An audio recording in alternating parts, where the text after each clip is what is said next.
To use the text-to-speech feature in CapCut, start by opening the CapCut application on your mobile device and ensure it is up to date.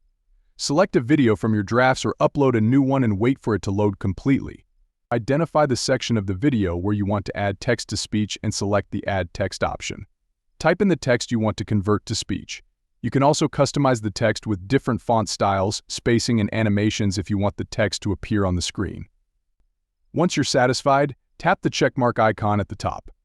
If you prefer the text not to appear on the screen, you can move it off screen or position it discreetly. At the bottom of the screen, you will see the text-to-speech icon. Tap on it. You will be presented with various voice options, including male, female, anime, meme, song, English, and Spanish. Select a voice and preview it. Once you are satisfied with your choice, tap the checkmark icon to apply the text-to-speech feature. The speech will be generated and added to your video.